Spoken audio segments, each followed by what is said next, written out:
Hello, Namaskar. This is Firstpost and you're watching Vantage with me, Palki Sharma.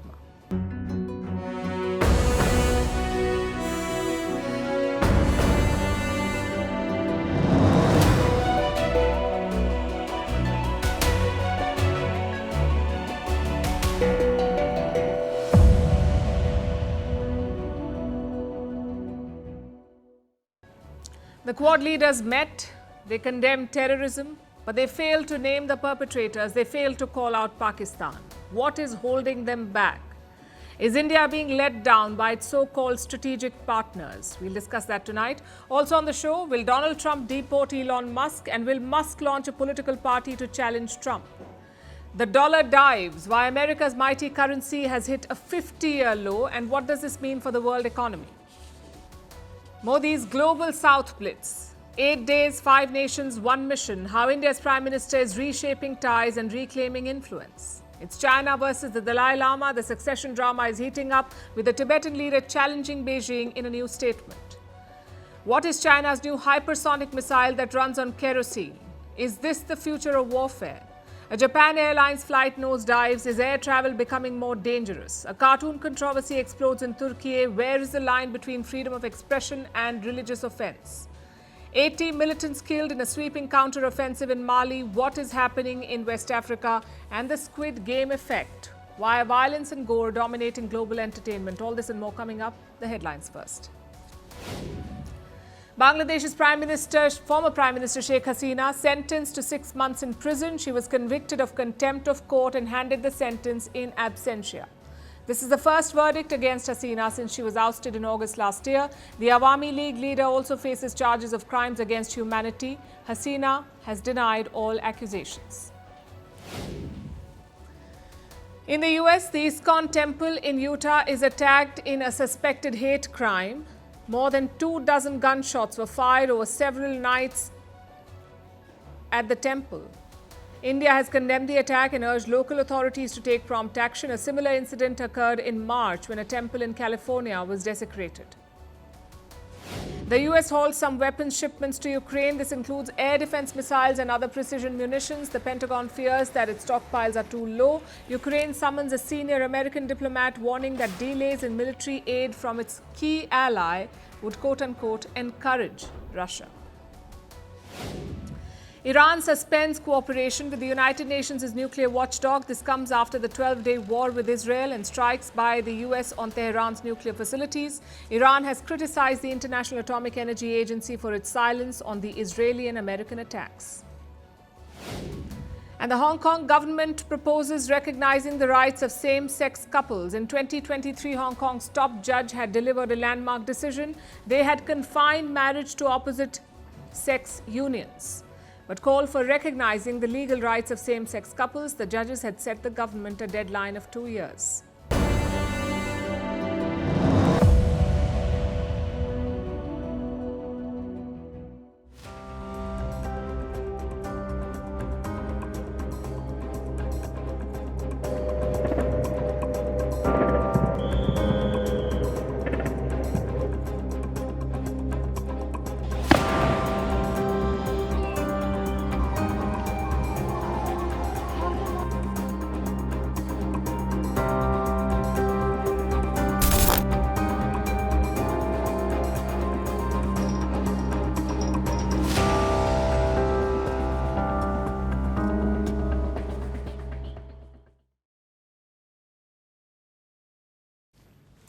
A few years back, Quad was the it bloc. It sounded cooler than G7 or G20. It had more purpose than NATO.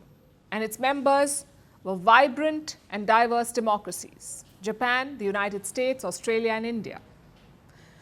But a pandemic and multiple wars later, is that still the case? Well, the name is still cool, but the purpose, not as much. You see, any group thrives on solidarity. Its members must stand together during crisis, but the Quad appears half-hearted. Yesterday, its foreign ministers met in Washington. After the meeting, they issued a joint statement, and that statement mentions the Pahalgam attack. Let me quote: "We condemn in the strongest terms the terrorist attack in Pahalgam. Jammu and Kashmir on April 22, 2025, which claimed the lives of 25 Indian nationals and one Nepali citizen while injuring several others. We call for the perpetrators, organizers and financiers of this reprehensible act to be brought to justice without any delay. The condemnation is welcome, but frankly, it's also easy. Anybody can condemn the murder of 26 innocent civilians. The question is, can you call out the murderers? Can you call out their sponsors? Apparently, the Quad cannot. They say the perpetrators and organizers must be brought to justice, but why not name this organizer? India has publicly accused Pakistan of plotting the Pahalgam attack, but the Quad statement does not even mention Pakistan. Chances are India would not have liked that. Foreign Minister S. Jaishankar dropped a hint. He said India had a right to defend itself against terrorism. The world must display zero tolerance. Victims and perpetrators must never be equated. And India has every right to defend its people against terrorism. And we will exercise that right. We expect our Quad partners to understand and appreciate that. He said he expects the Quad partners to understand India's position. But do they? Look at their actions. The US president hosted Pakistan's army chief last month. Donald Trump called him a great man. That's what he called Asim Munir, a great man. Then we have Australia. They have long-standing defense ties with Pakistan. They carry out counter-terrorism drills together. They even conduct military exchanges. And I must add here, it's not like these countries trust Pakistan. Both the US and Australia know Islamabad well. These two countries, the US and Australia, led the NATO operations in Afghanistan. So they're both aware of Pakistan's double game. Yet they do not call out Pakistan. Not even after Pakistani terrorists attack their Quad partner India. Hence Jaishankar's reminder. India has a right to defend itself. A similar message came from India's Defense Minister Rajnath Singh. He spoke to his American counterpart, the US Defense Secretary, and reports say Rajnath Singh talked about preemptive strikes. Preemptive strikes, this is very significant. So far, India's actions have been retaliatory. They have come in response to an attack. The surgical strike was a retaliation. Balakot was a retaliation, and so was Operation Sindoor, a retaliation. But now, Defense Minister Rajnath Singh says preemptive strikes are on the table. Basically, a preventive operation. So India won't wait around to be attacked. India will hit first to deter or to prevent a terror attack. And this marks a major shift in India's anti-terrorism policy. It's a hardening of India's position. Naturally, New Delhi will expect its partners to understand that, to support India in this fight. Again, the question is, will they? Will the Quad partners extend this support? We say this month is a good litmus test. Pakistan is chairing the United Nations Security Council in July. Pakistan is the chair of the UNSC. They are planning to hold 2 open sessions. These can be briefings, debates or votes. But more importantly, they're open to the press, meaning these sessions will be broadcast across the world. Pakistan wants to rake up Kashmir at these sessions. They will want to globalize the Kashmir issue. Obviously, India will not like that. But unfortunately, India will not be at the council. India is not a member of the United Nations Security Council. So we'll have to rely on our friends, the permanent members, the US, Britain, France, Russia. China, of course, is a 5th permanent member, but China is not a friend of India. So we have 4 permanent members who call themselves India's friends and partners. Will they block Pakistan's designs at the United Nations Security Council, or will they let it slide? Their record is not inspiring. After the Pahalgam attack, they let India down. New Delhi wanted a statement that called out the perpetrators. The attack was carried out by Lashkar Proxy, a group that calls itself the Resistance Front, TRF. India wanted the name of TRF to be included in the statement, but Pakistan lobbied against it, and in the end, there was no mention of TRF in the United Nations statement. And now Pakistan is leading the UNSC, so India's challenge is well cut out. We won the military battle in Operation Sindoor. Now it is time to fight the diplomatic battle. And the Quad is a good place to start. It's a smaller group, smaller than the G20 or the United Nations. And it has scope for bilateral lobbying. It is made up of close Indian partners. All of them need India's help to take on China because India is the only Quad member that borders China, the only member with a comparable population and capacity. It is time we leverage that. New Delhi will be hosting the Quad summit later this year. Let's hope for a stronger statement then.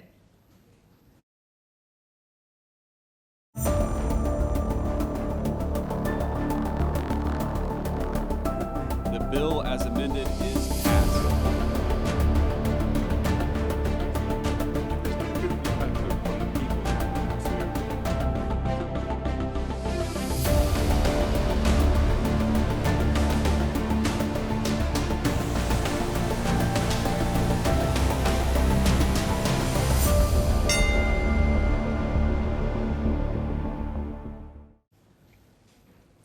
It began as a bromance.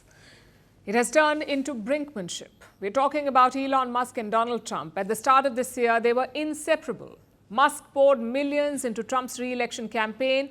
Trump handed Musk the reins of a government agency. They lived in close quarters. They were always together. It seemed like nothing could break their alliance. But something did. Donald Trump's tax bill, or what he calls the big, beautiful bill. This is the US President's signature policy proposal. It includes tax cuts worth $4.5 trillion, border security boosts, and a healthcare rollback. This is broadly what the bill contains.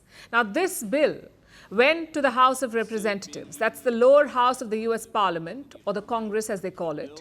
And this lower house passed the bill. Then it went to the Senate, or the upper house. They had a marathon voting session. They made some changes to the bill, and then they passed it. Now the bill goes back to the lower house with those changes. It may or may not pass, but Donald Trump is in a hurry. He wants to sign this bill into law. He wants the bill on his desk by the 4th of July, the US Independence Day. So that is the status of the big, beautiful bill. Trump wants it cleared ASAP. But Musk does not like it because it runs against everything he did for the past few months. Elon Musk was the head of DOGE, the Department of Government Efficiency. It's an agency that he set up to trim bureaucratic fat and to slash costs. But now Trump wants this bill. It will add $650 billion to the US deficit, meaning it will add $650 billion in US government spending. So instead of slashing costs, Trump is adding to it. And Musk is opposing it. He called out the president's mega proposal. Of course, Trump did not take it lightly. Fireworks followed. The two men came to blows on social media. Then they calmed down for a bit, but now they're at it again. As the bill headed to the Senate, Elon Musk opposed it again, this time with a new threat. Let me quote from what he said. Elon Musk said, "If the insane spending bill passes, the America Party will be formed the next day." So what is he talking about? What is the America Party? The US has a two-party system. There are two main parties in this country, the Democrats and the Republicans. But this is not officially mandated by law. So the Americans can have more political parties if they want. And this is what Elon Musk is proposing / threatening to do.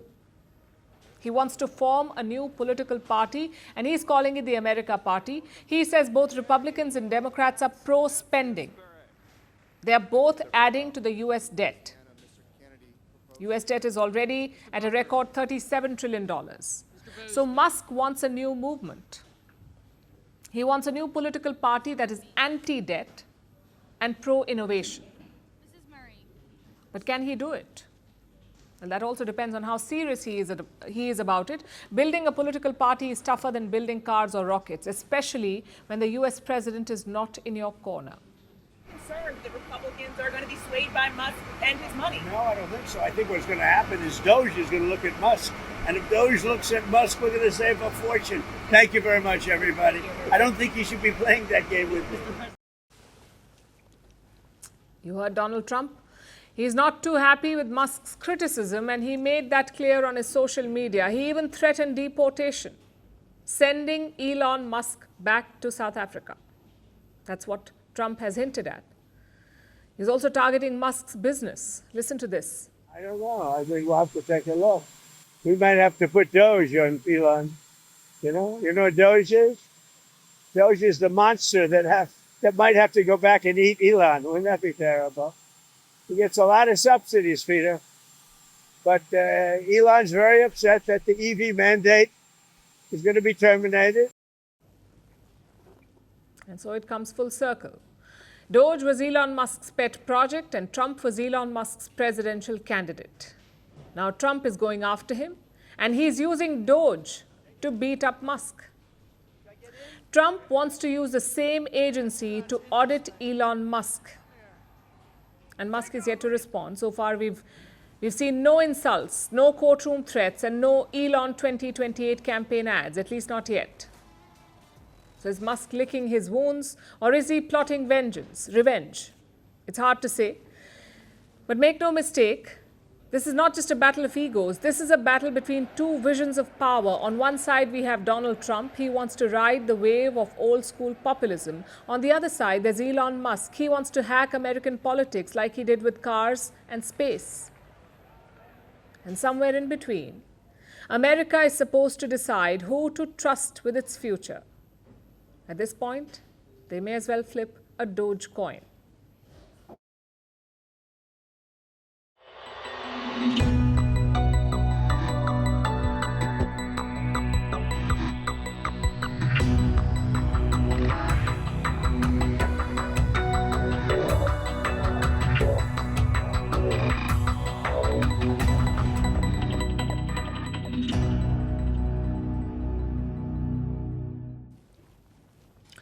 Forget Mission Impossible. Trump versus Musk is a real summer blockbuster. The world's richest man versus the US president in 4D. This is no ordinary feud. This is a billionaire brawl with real-world stakes. Every insult can rattle investors. Every tweet can jolt the markets. And the timing? Impeccably terrible. The US dollar is showing signs of weakness. It has lost over 10% of its value in the last 6 months. This is the dollar's worst performance in more than 50 years. The last time this happened was in 1973. And to add insult to injury, other currencies are appreciating. The euro, for instance, has gained by over 12%. The Swiss franc is up by more than 13%. The Japanese yen, nearly 8%. Even gold is outperforming the US dollar. Gold has gained 25% this year. Plus, riskier currencies are doing better than the US dollar, like Ghana's CD, the Taiwanese dollar, and Mexico's peso. They've all registered double-digit gains. So there's a clear shift. Investors are moving away from the US dollar. They haven't dumped the American currency yet, but they're certainly diversifying. They're trying to lower the risk. And what is driving this sentiment? Experts blame US President Donald Trump, his mixed signals on economic policy, his constant back and forth on tariffs, and his relentless attacks on the US Federal Reserve and its chief, Jerome Powell. Trump has been challenging the Fed's autonomy ever since he took office. He wants to sack Jerome Powell and appoint a loyalist in his place. But Trump cannot do that. He cannot remove the chair of the Federal Reserve, because a Federal Reserve chief has a fixed tenure of 4 years. A president cannot remove him. So Trump is doing the only thing that he can. He is attacking the Fed chief. We have a moron at the head of the Fed. He's a moron. Speaking of Chief Powell, do you have a top choice or someone? I do. I have 2 or 3 top choices, actually. Such remarks have made investors jumpy, and all of this is hurting the dollar's reputation, pushing investors towards other assets like gold, the euro, the franc, and the yen. And this does not bode well for America. A weaker dollar could make imports expensive. It could stoke inflation. It could make US debt costlier. In fact, in the month of May, ratings agency Moody's downgraded America's debt. It reduced US credit rating from AAA to AA1. Now, AAA or AAA is the gold standard. Any debt rated AAA is considered a safe investment. The US had this status until 2 months back, but now they've lost it, and Moody's cited several reasons for this downgrade, like America's massive debt pile, almost $37 trillion in national debt. This is the loan that the US government has taken to meet its expenses, almost $37 trillion. Now look at the interest payments on these loans. The interest exceeds $950 billion. That's a lot of money going every year as interest. Obviously, this is a major concern. The other reason given for Moody's downgrade is this: tax cuts and political gridlock in Washington. So in simpler terms, the US is borrowing more, it is paying more interest, and it is failing to fix its revenues. For an investor, these are clear red flags. The depreciating dollar and the US government struggling to manage its books. This has eroded investor confidence in the US. Their borrowing costs could go up. And this has implications for everyone. This could lead to higher inflation. It could hurt not just American citizens, but the whole world.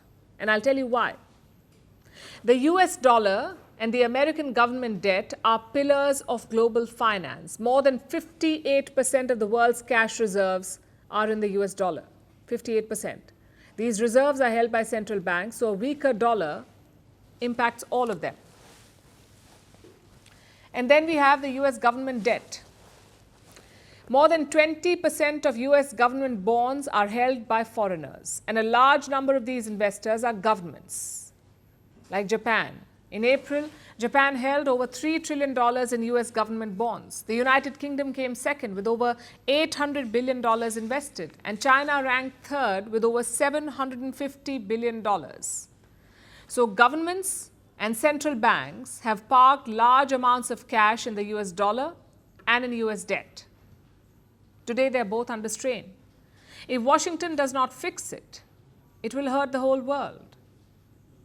So Trump may like to shake things up and disrupt the status quo. His bold style may win him votes and followers, but for markets and the global economy, his erratic policy making poses major risks.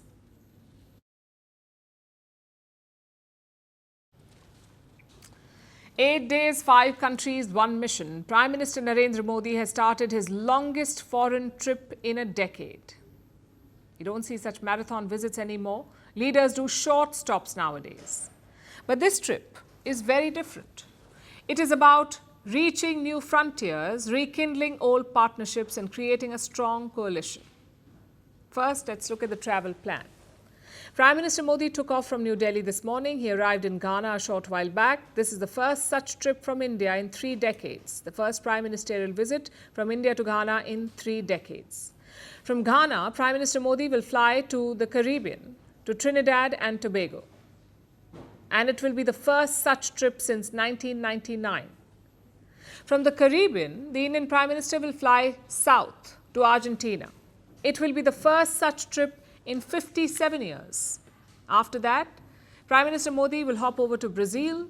First, he will attend the BRICS summit, then he will take part in a state dinner, and on his way back, he will make his final stop in Namibia in southern Africa.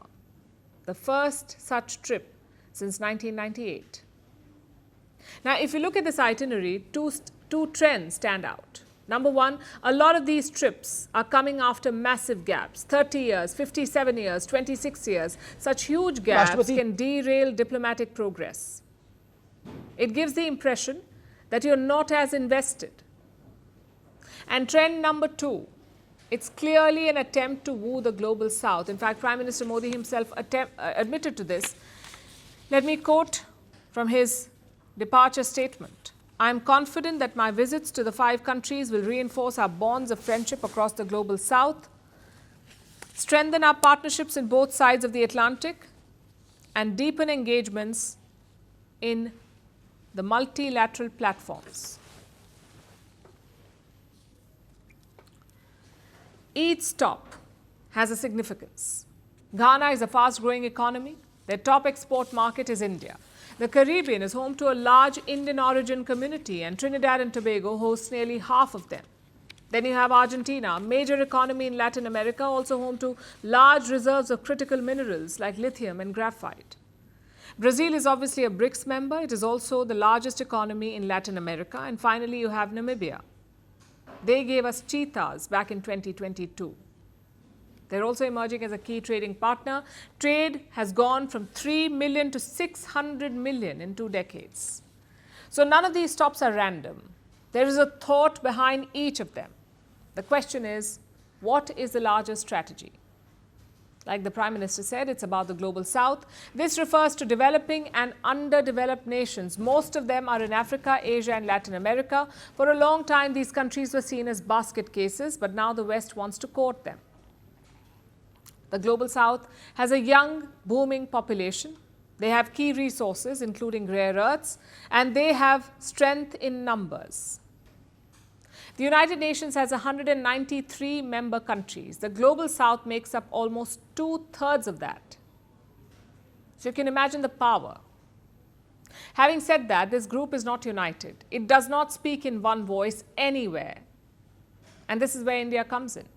New Delhi wants to lead the global south countries, whether it's on debt relief or climate change initiatives or countering extremism. But you can't lead without reaching out, without visiting those countries, without speaking to their people. Until recently, India was not doing that. But guess who was? China. Beijing has made inroads into Latin America and Africa. Latin America is seen as America's backyard, but China is plowing ahead. By 2035, they could become the region's top trading partner. The Chinese could be the top trading partner of Latin America by 2035. Basically, China could overtake the US. This was unthinkable until a few years ago. In Africa, China is already number one. They are ahead of the US, Europe, and India on trade, but thankfully, there is an opening. A lot of global south countries are unhappy with China's loans. It has plunged them into a debt trap. And this gives India the opportunity to capitalize. We cannot match Beijing's checkbook, but we can offer alternatives. Because India has something that China does not. We have great ties with Western institutions. And what do we get in return? A strong political coalition, whether it's to call out Pakistani terrorism or to reform global agencies like the United Nations or to sideline China. Many of these global south countries are swing states. Yes, ideology matters to them, but they do not belong to any political camp. They belong to the side of peace and prosperity. And India shares the same worldview. The key is to convince the global south.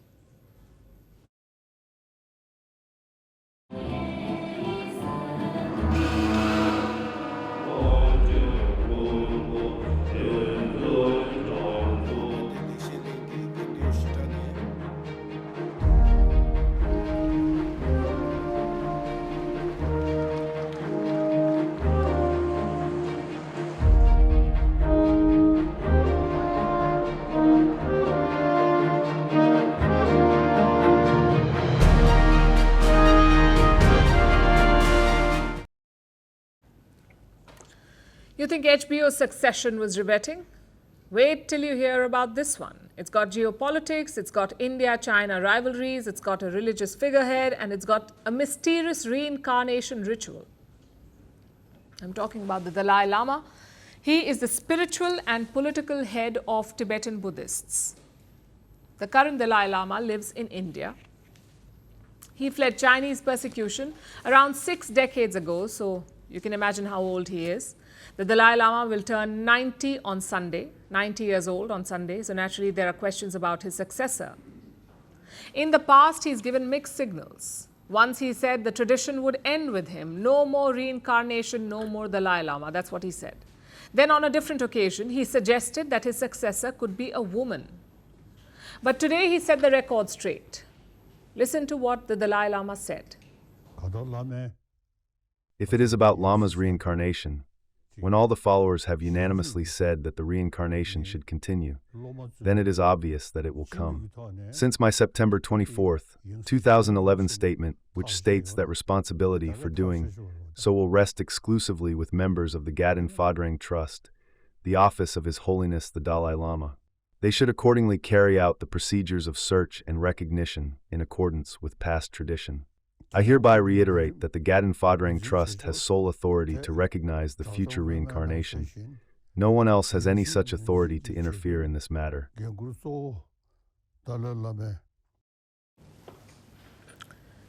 3 things to note here. One, the tradition will continue. The institution of the Dalai Lama will not end. Second, the successor will be chosen by a trust that was set up by the Dalai Lama himself, meaning he wants to retain control of the process, if not him, at least his allies.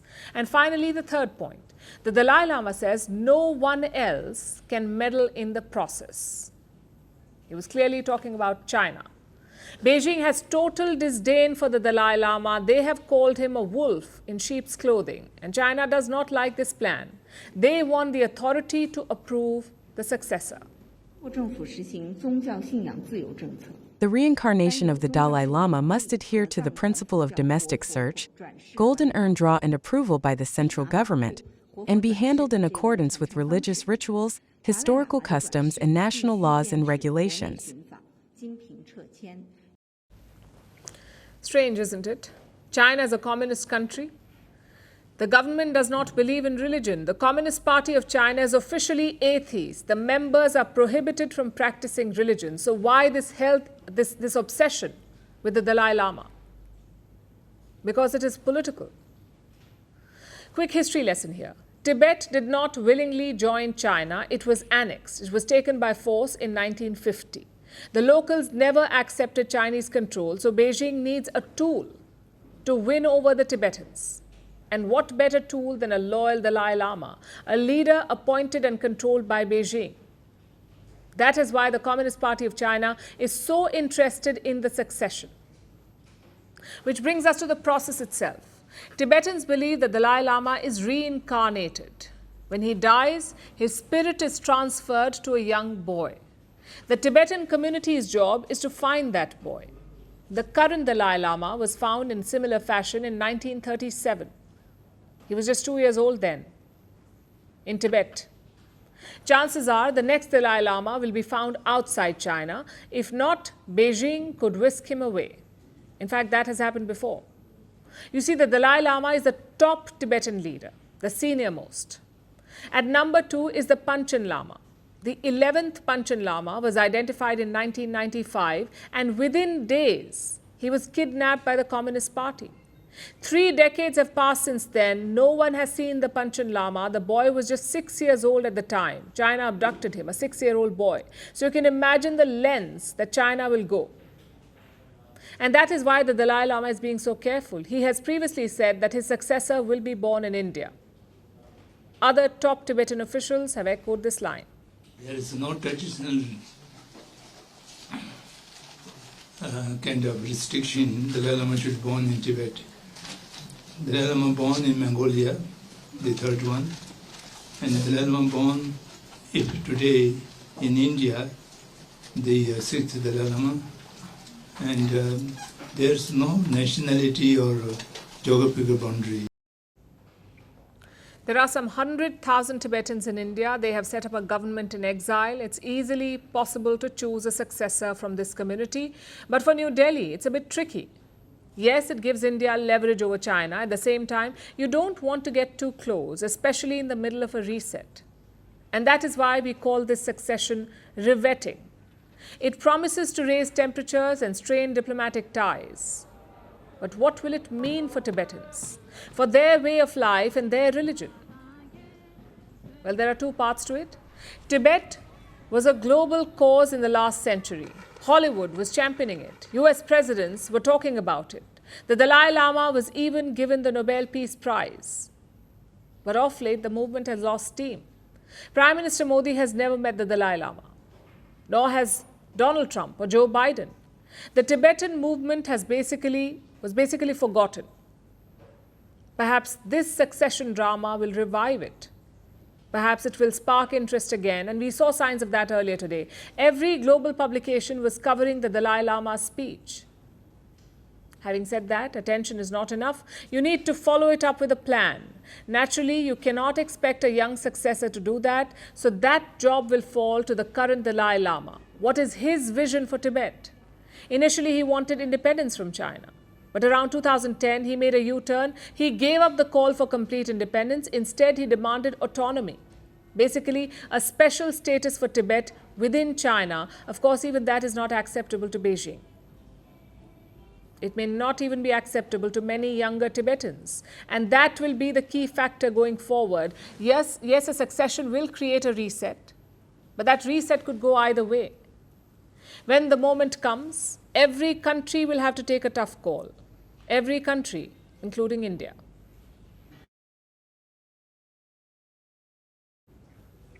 For our next story, imagine this. There is a room filled with explosives. Inside, there is a group of bitter rivals, each one of them holding a matchstick. Suddenly, one of them pulls out a flamethrower. No one has to light a flame because in that very moment, the balance of power has shifted. And this scenario is no longer hypothetical. China has tested a weapon just like that flamethrower, a hypersonic missile, one that can shift the balance of power in the region. The missile is called the Fatian 2. It's an upgrade from Fatian 1. That too was a hypersonic missile. It was tested in 2022, so 3 years back. And now China has upgraded it. The Fatian 2 was tested on Monday, apparently with an improved design. Here's what we know about it. The biggest selling point, of course, is the speed. This missile can fly 5 times faster than the speed of sound. It can probably even exit the atmosphere like a spacecraft. This is a common characteristic of all hypersonic weapons, that is their speed. But what makes the Chinese missile unique is its execution. It has a special kind of engine called the RBCC, the rocket-based combined cycle. It is made up of parts from different engines like the ones used in rockets and jets. They've been put together to create a faster machine, also more fuel efficient. And this is what makes it stand out.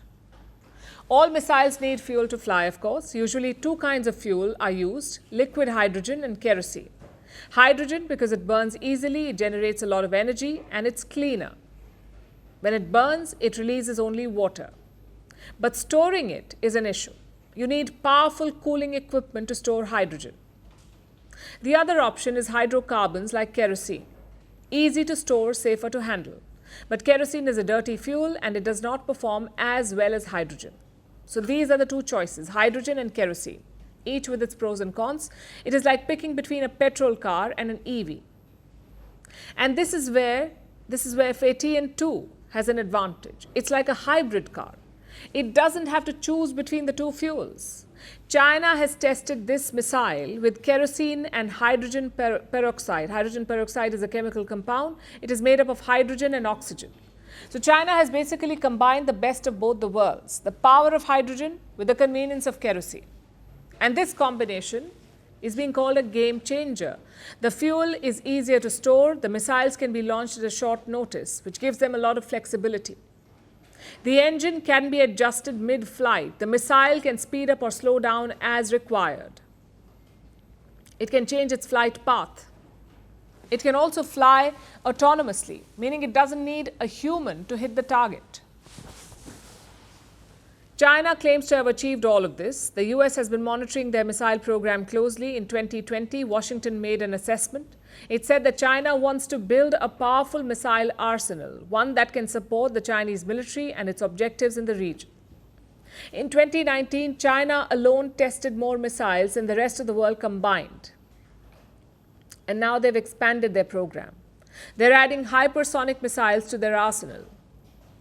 India too has been tracking these developments. A report came out last month. It said that India was preparing to test a new hypersonic missile. Only a handful of countries have cracked this technology. The list includes the US, China and Russia. Last year, India had conducted a flight trial. It had tested its first hypersonic missile. So India is trying to catch up, and the US, of course, wants to beat the Chinese.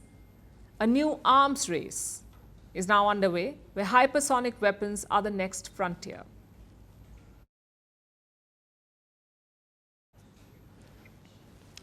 Flying used to feel like the safest bet. You boarded a flight, you dozed off, you landed. But lately, flying feels different. 1 minute you're cruising at 32,000 feet, the next, the plane drops. Oxygen masks fall, panic spreads, and passengers start texting their last goodbyes.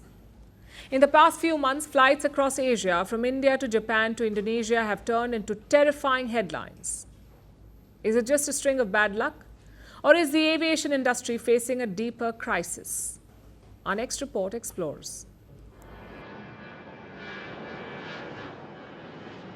By the time the oxygen masks dropped, it was already too late for calm. The Japan Airlines flight from Shanghai was cruising at 32,800 feet. That's when, according to passengers, the plane suddenly plunged. It wasn't a dip or a wobble, the kind that makes your stomach flip. It was a plummet. Oxygen masks dropped.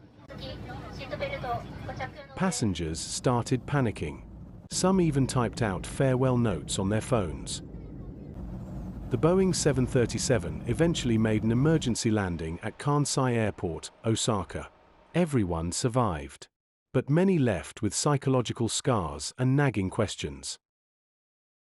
In the past few months, flight after flight has made headlines on how they almost didn't get there. On June 12, an Air India Boeing 787 Dreamliner, on its way to London, crashed shortly after takeoff in Ahmedabad. The crash killed 241 of the 242 people on board. 2 days later, another Air India flight, this time to Vienna, dropped 900 feet mid-air shortly after departure. And just days after that, yet another Air India flight, this one from Mumbai to Chennai, made an emergency return due to a burning smell in the cabin. Another Batik Air flight in Indonesia barely escaped disaster in a storm, one wing terrifyingly close to scraping the ground. It's not just you, everyone's wondering the same thing. Is flying still safe? The short answer is yes. The longer answer is not as safe as it was pretending to be. There's one name that keeps popping up in nearly all of these stories. Boeing. The American aircraft giant, once the gold standard of aviation, now finds itself in trouble. The Boeing 737-800 was involved in the Japan Airlines emergency descent. It is part of the same family that has been linked to over a dozen fatal crashes since 2000. This isn't just bad luck, it is systemic. While Boeing insists that the newer models are now safe, confidence is still in free fall. Now, let's be clear, flying is still statistically the safest way to travel. You're far more likely to die from choking on food than from a plane crash. But statistics don't always soothe fear, especially when there are such stories of mid-air emergencies. To add to that, there are a few problems. Aircraft are aging. Many airlines, especially in developing countries, are flying planes well past their prime, even as maintenance costs rise. Then there are workforce gaps. The global aviation industry is facing a shortage of skilled pilots, air traffic controllers, and maintenance workers. So, new employees are being trained faster, some say, too fast. Also, there is increased vigilance right now. After the Ahmedabad crash, authorities and airlines are hyper-aware of even small safety incidents. And last, there is public sensitivity. With so many incidents in such quick succession, flyers are understandably nervous. What used to be considered precautionary now feels like a near miss. So, is flying getting scarier? Not exactly. But cracks, corners cut, and compromises long ignored are now out in the open. And maybe, just maybe, that's exactly what the industry needed. Because fear can be dangerous. But denial is worse.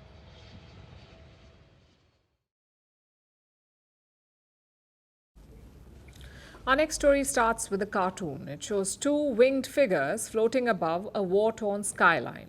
One says, "Peace be upon you, I'm Muhammad." The other replies, "Peace be upon you, I'm Musa."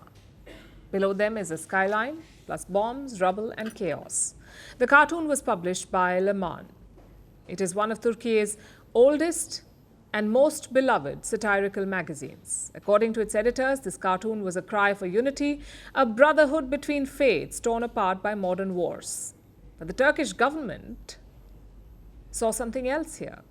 For them, it was blasphemy, an insult to the Prophet.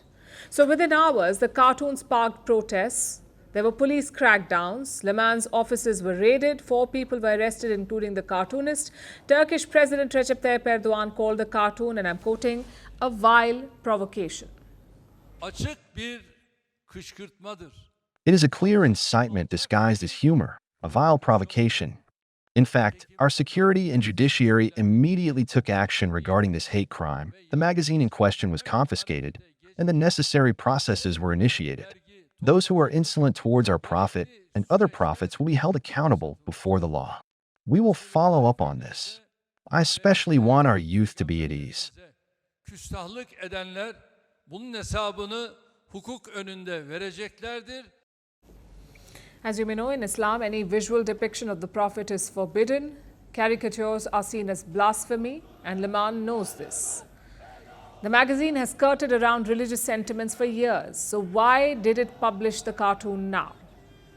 The magazine insists it was not a cartoon of the Prophet, it was a tribute to a Muslim victim of war, a victim named Muhammad. But Turkey is having none of it. The government is cracking down, rounding up the magazine staff, even dragging some from their homes. One person was handcuffed and hauled up a staircase. On the streets, there have been massive demonstrations, protesters demanding, and I'm quoting again, blood for blood. Net bir şekilde ifade edelim. Let us state this clearly. Any attack on Allah and His Messenger is much more immoral and much more aggressive than the bombs that the Zionists are dropping on people in Gaza. Halkımızın üzerine attığı bombalardan. So what is this really about? And I ask because in Erdogan's Turkey, blasphemy is often just a cover story. It's usually about authoritarianism. And here's where things get stranger. You see, Erdogan and Leman have long been frenemies. The magazine made cartoons about the president. They mocked his policies in persona. But in the early 2000s, Erdogan played it cool. He even laughed at the jokes. The Turkish president once said, "Let the cartoonists draw." He said cartoons were good for democracy. Fast forward to 2025, Erdogan is having cartoonists arrested on live television, and it shows how Turkey has changed in the last 2 decades. Journalists are routinely jailed, social media is heavily policed, and cartoons trigger crackdowns. This latest one is just an excuse. It's a political weapon dressed up as a moral crusade. And Leman's editor has called it out. He compared this case to Charlie Hebdo, the French satirical magazine that published cartoons of the Prophet. In 2015, the magazine came under attack. 12 people were killed in that attack. This time in Turkey, the attack is coming from the state. Arrest warrants are out, Erdogan is threatening more legal action, and the magazine is promising to fight back. Like I said, this is just a cover story. In Erdogan's Turkey, the real blasphemy is not the cartoon, it is the facade of free speech.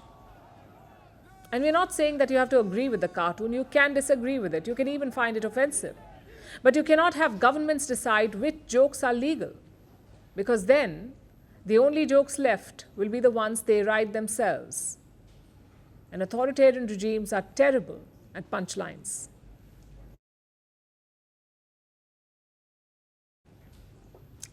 Now let's shift our attention to West Africa, specifically the landlocked country of Mali. This is the 8th largest country on the continent. It is currently ruled by a military junta, and it has witnessed a terror attack again, the 3rd attack over the last month. An Al-Qaeda-linked group has claimed responsibility for all 3 attacks. The last one was the worst, a series of simultaneous and coordinated attacks. They targeted military posts in several towns across the country.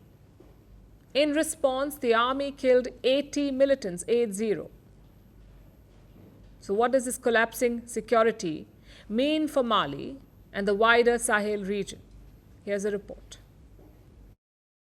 Mali is a landlocked country in West Africa. It is home to about 24 million people, and many of them are still in shock. As plumes of smoke billow from their homes, after heavy gunfire and explosions in their towns. A series of simultaneous terror attacks have struck Mali. The attacks took place on military posts across 7 towns in the central and western regions. Mali's army says that it repelled the attacks and killed more than 80 militants, without saying if there were any other casualties. The enemy has suffered significant losses wherever they have attacked the defense and security forces. The provisional toll reports more than 80 terrorists neutralized, along with the recovery of a substantial arsenal of war. JNIM has claimed responsibility for the attacks. This stands for Jamaat Nusrat al-Islam wal Muslimin. JNIM is an Islamist group. It was formed in 2017 as a merger of several militant factions. It is linked to Al-Qaeda and is the terror group's West African affiliate. JNIM says that its attack was coordinated and high quality, and that it had taken control of 3 army barracks. This is a major setback for Mali's junta. Mali has been racked by a deadly Islamist insurgency for years now. More than a decade ago, militants swept into the country, they captured towns and destroyed homes. But in 2020, military juntas seized power in back-to-back coups. They promised to restore stability, and they have fought violent groups since then, but with little success. The junta has also broken Mali's traditional ties with its former colonial power France. It has expelled Western troops, and instead relied on Russian mercenaries to counter terror threats. Since 2021, Russian presence has grown in the country. The mercenaries, along with the junta, have been accused of abusing and torturing civilians. In recent weeks, not just the junta, but the Russian mercenaries have also come under attack. After all, JNIM's recent attack is the 3rd major assault over the last month. On June 2nd, militants targeted an army camp, a military airport, and Russian mercenaries in the ancient city of Timbuktu. And a day before, another attack by the same group killed at least 30 soldiers in another city. These attacks are the latest sign of the collapsing security in Mali, as well as the wider Sahel region, where many different Islamist militant groups have been fighting to gain access to West Africa's coastline. If they get access to the coast, it would only make them more powerful, because it would increase their capacity for arms trafficking and smuggling.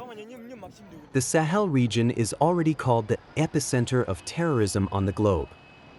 It accounts for more than half of all deaths worldwide from terrorism. And the recent attacks in Mali are only a signal that the worst may be yet to come.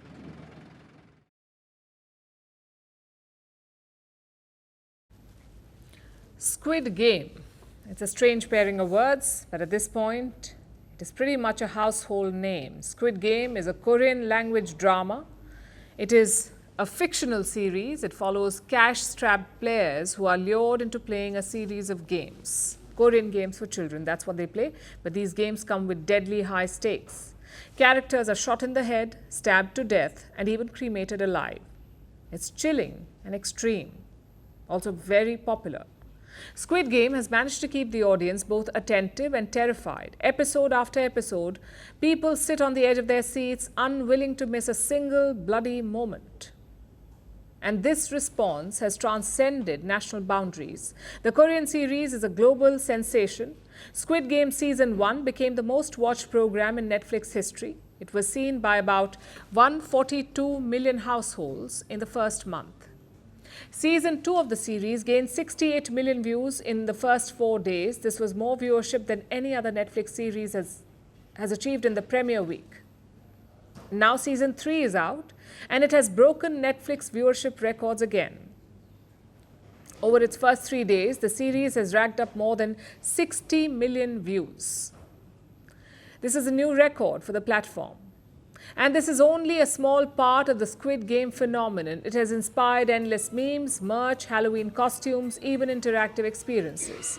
By the end of Season 2, Squid Game was already a $900 million business. So if you haven't watched it yet, you may be wondering, is the show that good? Well, according to critics, the first season was brilliant, but after that, reviews have been mixed to positive. So what is the big deal then? Why is the world still hooked? Well, there is a range of factors: great characters, the dystopian theme, the raw, bleak messages that reflect on reality like debt and unemployment, also the shock and gore. Now, this is a niche genre, and it is a major reason why Squid Game is so successful. For decades now, gory or bloody and disturbing images have been a crucial part of the horror genre. But over time, gore's influence has grown. The world has begun to feel more confusing and even threatening. So shows have increasingly focused on real-life concerns, and gore has enhanced the drama. Squid Game is an example of this. But so is The Handmaid's Tale. This is a dystopian series. It brings the fears of women in Trump's America to TV screens. And it has never shied away from gore. Series that have routine levels of violence have also upped their gore game. Case in point, Game of Thrones. And in many ways, the horror genre has evolved as well. Take The Vegetarian by Han Kang. This book has some serious gory imagery. Now, all of this begs a question. Why is this much craft from books to shows this bloody? And if so many of us are repulsed by blood and violence, then why do we love it in our entertainment? Because it keeps us hooked. And research says so. Let me ask you a question. Have you watched the Game of Thrones? What is the one scene that you vividly remember? Is it the brutal massacre in the Red Wedding? What about The Godfather? Let me guess, the horse's head. You probably don't need or want these memories, but you remember them clearly. Because shock and gore engage us. The scenes may be disgusting and disturbing, but they provoke visceral shock and excitement. And we cannot forget them. Of course, not everyone loves it, but there are many people who do. Studies say that gore stimulates our brains. When consumed in healthy doses, it can be cathartic. Because we experience something that may upset us in real life, and we do it from an emotionally secure point of view. So when the scene ends, after feelings of fear, happy hormones rush in, bringing relief. And this feels good. That is what research says. But like I said, gore is for those who can stomach it. It is not for everyone, and it can go very wrong. A lot of questions are still up for debate. Are the gory scenes age appropriate? Are they good storytelling? Or have we crossed a line here? And how much is too much? There's still a lot of gray, like I said. So shock and gore sells. But is it worth biting your nails down to the skin? We say you be the judge.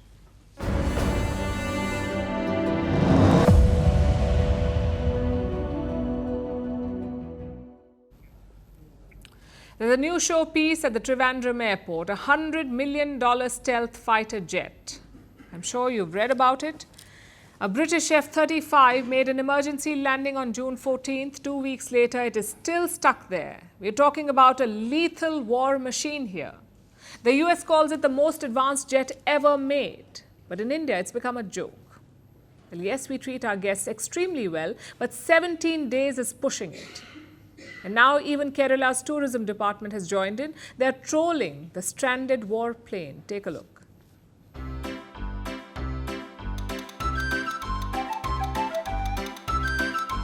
I have this feeling that something's wrong with it. Something is wrong with the left phalange.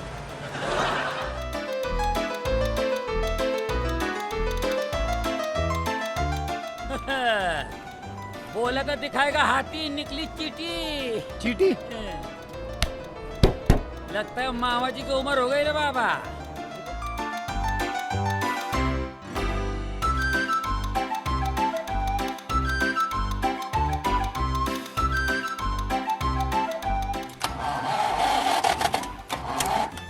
आप भी ठीक करके देता हूँ। Fuse conduct निकाल लिए हैं।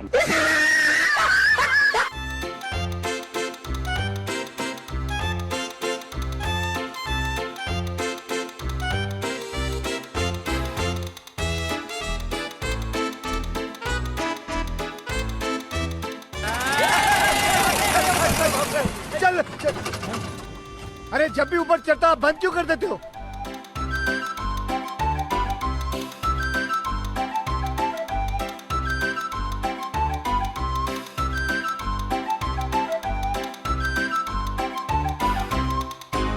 ये जब भी तू चढ़ता है ना, ये बंद होता है। पनौती, उतर, उतर नीचे, उतर। Now it's time for Vantage shots, images that tell the story. An Israeli strike destroys a warehouse in Gaza City. A Catalonia wildfire kills 2 people as a scorching heat wave grips Europe, and China launches its first humanoid robot soccer league in Beijing. Finally, we're taking you back in history. On this day in 1972, India and Pakistan signed the similar agreement. It was signed 8 months after the 1971 Indo-Pakistan War. It mandated that all outstanding issues will be discussed bilaterally, meaning no third-party intervention. Islamabad threatened to quit it this year after India struck terror camps in the country following the Pahalgam attack. We're leaving you on that note. Thank you for watching. We'll see you tomorrow.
Firstpost now available in 9 languages on YouTube. English, Stands at $36 trillion. French, Le FMI, comme German, Geschäftsführenden Direktor, Hindi, $30 trillion ka karj ho. Indonesian, Pemerintah tanpa pemeriksaan. Italian, Sekali radikali. Japanese, 4兆ドル以上も Portuguese, por causa do próprio balanço patrimonial. Spanish. Beautiful bill. Go to Settings, click on Audio Track and select the language of your choice. Be the first to know what's happening around you in your first language. Firstpost.